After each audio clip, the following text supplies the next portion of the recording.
Hi, this is Rich McNutt, the author of Hunter's Choices. I have had hunters feel guilty about leaving meat in the freezer.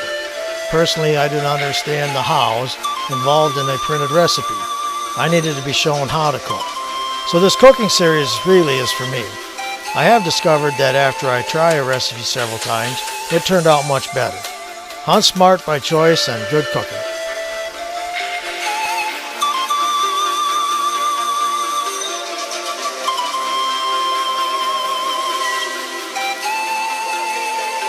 If you are like me and only have a few good wild game recipes, this show is for you. You won't believe how great you can cook wild game.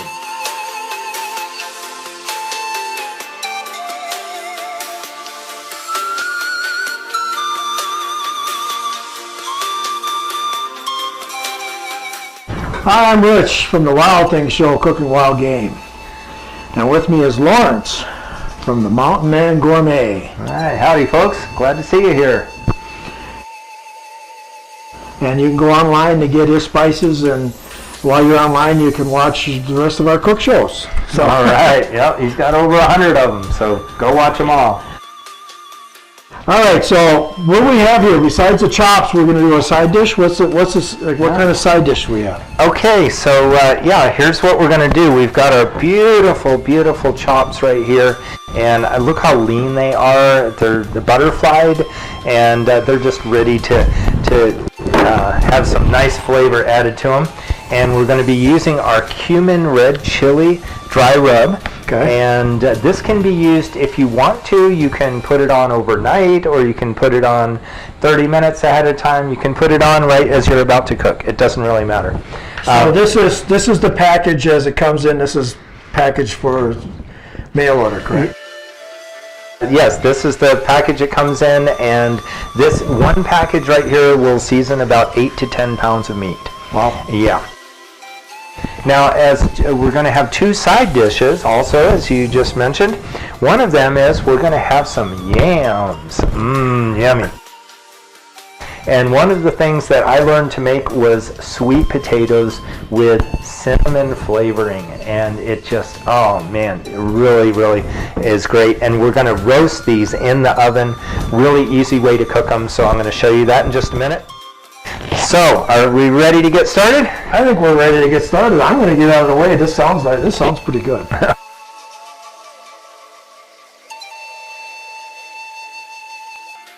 So the thing that's going to take the longest in this meal is the yams.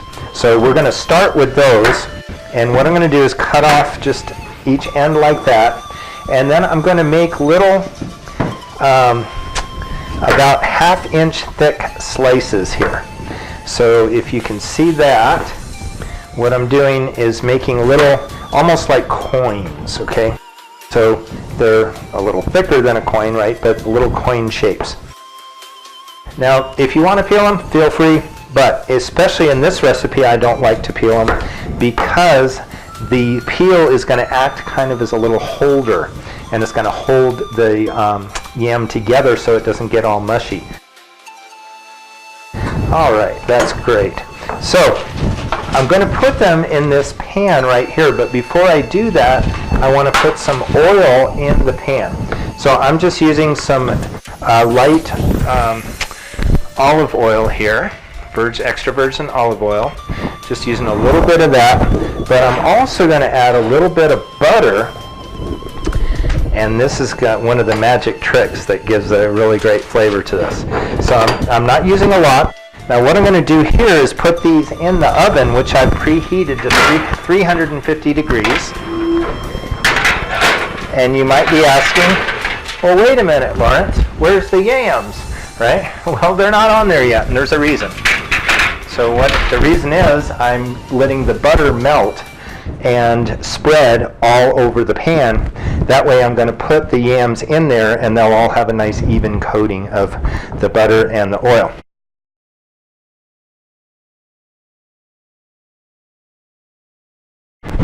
All right, so now this is, all right, that's perfect. Okay. Now, if you'll notice here, we've got the butter is browned just a little bit, which is exactly what I wanted because it's going to give a really nice flavor.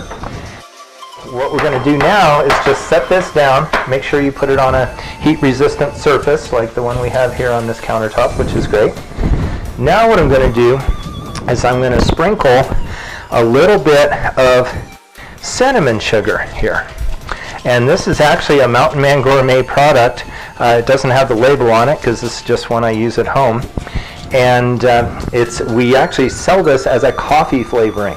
We call them coffee boosters, okay? So we have vanilla, we have chocolate, we have cinnamon, we have pumpkin pie spice, yes. But I also find that this is a great cooking tool. We've got that on there, and then we want to add a little bit of salt. There we go. And what we're going to do here is we're going to put these pieces right on here and kind of spread them around a little bit. Now just be careful, the oil might be a little hot when you're doing this, but we want to just kind of get every little bit of that butter, oil, and cinnamon mixture just to kind of soak into those a little bit. And then what I'm going to do is I'm going to turn them over. Look at that. Isn't that beautiful? That beautiful brown. So these are going to bake in the oven for maybe about 15 minutes, and then I'll turn them over. I've got the oven set at about 350. So this technique also works great for regular potatoes too. And you might want to put some different flavorings on there. They're all coated on both sides now with the oil and butter mixture with the cinnamon, and I'm going to stick that in the oven 350 for maybe about 15 minutes. Then I'm going to check them and turn them over. So we've got 57 seconds left on our timer to check the yams that are cooking down here. So I'm going to go ahead and do that now before I get the chops on. And oh yeah, these are coming along really well. Okay, see how we have this nice, it's bubbling up really nicely there. So I'm just going to flip these guys over real quickly. Now when I did it before, I did it with my hands. This time I'm not doing it with my hands because the pan's really hot. And so are the yams. So we're just going to turn those over.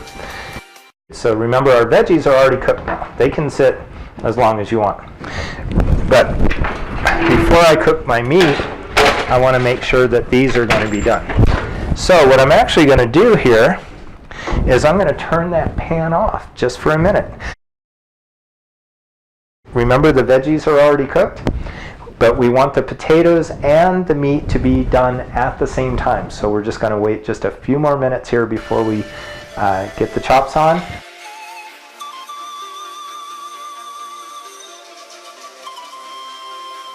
What we did was I had already started heating up my pan to cook our chops in, and I decided to just turn that off for a couple of minutes. And in the meantime, our potatoes were cooking in here, our yams, and they are nice and beautiful done. They're nice and roasted with that cinnamon butter flavor on there. Oh, they're just going to be luscious. So we wanted to make sure that those were done, though, at the same time as the meat. So we're going to turn the burner back on here. Now when you're cooking wild game, you don't want to cook it on a high heat, okay? Because it will cook really fast and dry out really quickly. So it's better to cook it at kind of a medium heat and just to let it be. Don't mess with it too much, right? But remember, we also put a mixture of olive oil and butter in this pan, which is going to add a little extra fat because the boar meat is really lean. All right, and then also over here we have our nice stir-fried vegetable medley, and basically more sautéed than fried. But we have our red and orange bell peppers, our zucchini, yellow squash, a little bit of shallots and garlic. That's going to be really yummy. So that's already done. It's just sitting there. It's pretty warm still, so I'm just going to leave it like that.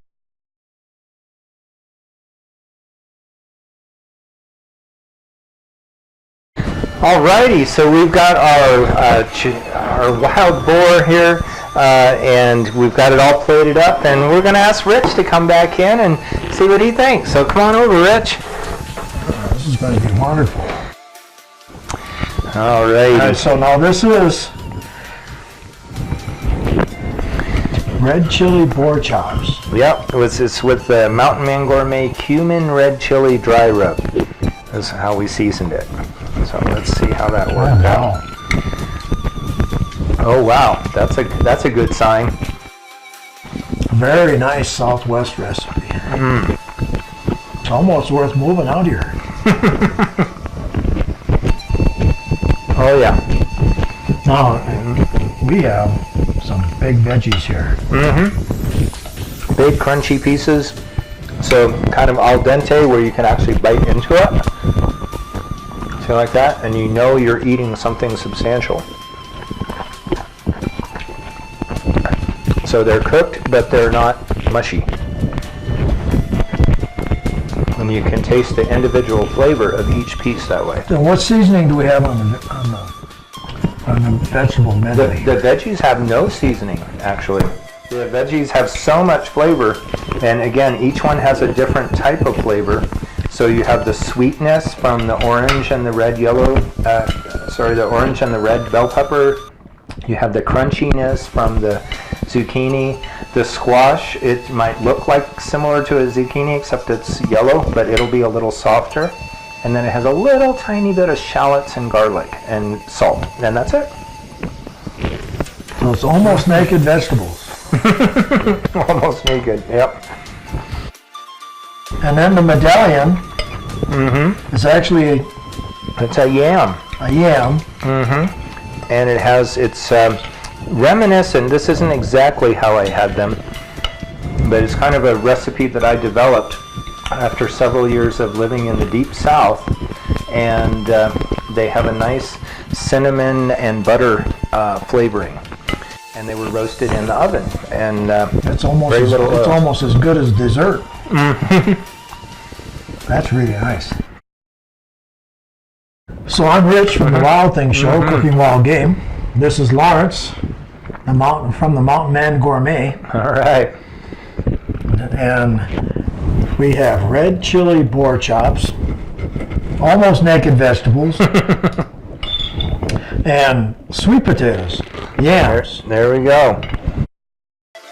What did it take, about 35 minutes maybe, including chopping all the vegetables? Yeah, probably 35, 40, cooking yes, about 35, 40, I'd say. So if you want to be the wild game cooking god for your community, pay attention to this recipe and some of the other ones that I have on the Wild Things Show. Check us out. My website's wildthingshow.com. Lawrence's is mountainmangourmet.com. those Southwest recipes, and you can get them in the North. Enjoy. All right.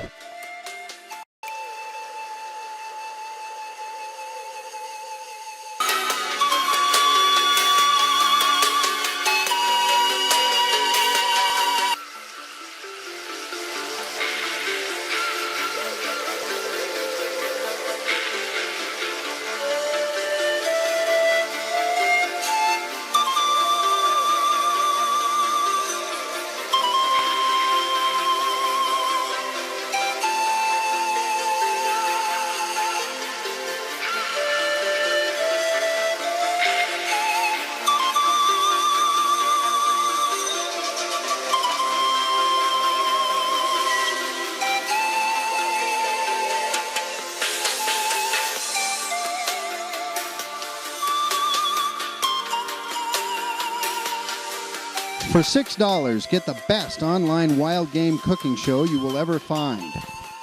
Now with 100 plus episodes. www.vimeo.com/on-demand/cookingwildgame. This is Rich McNutt. Enjoy.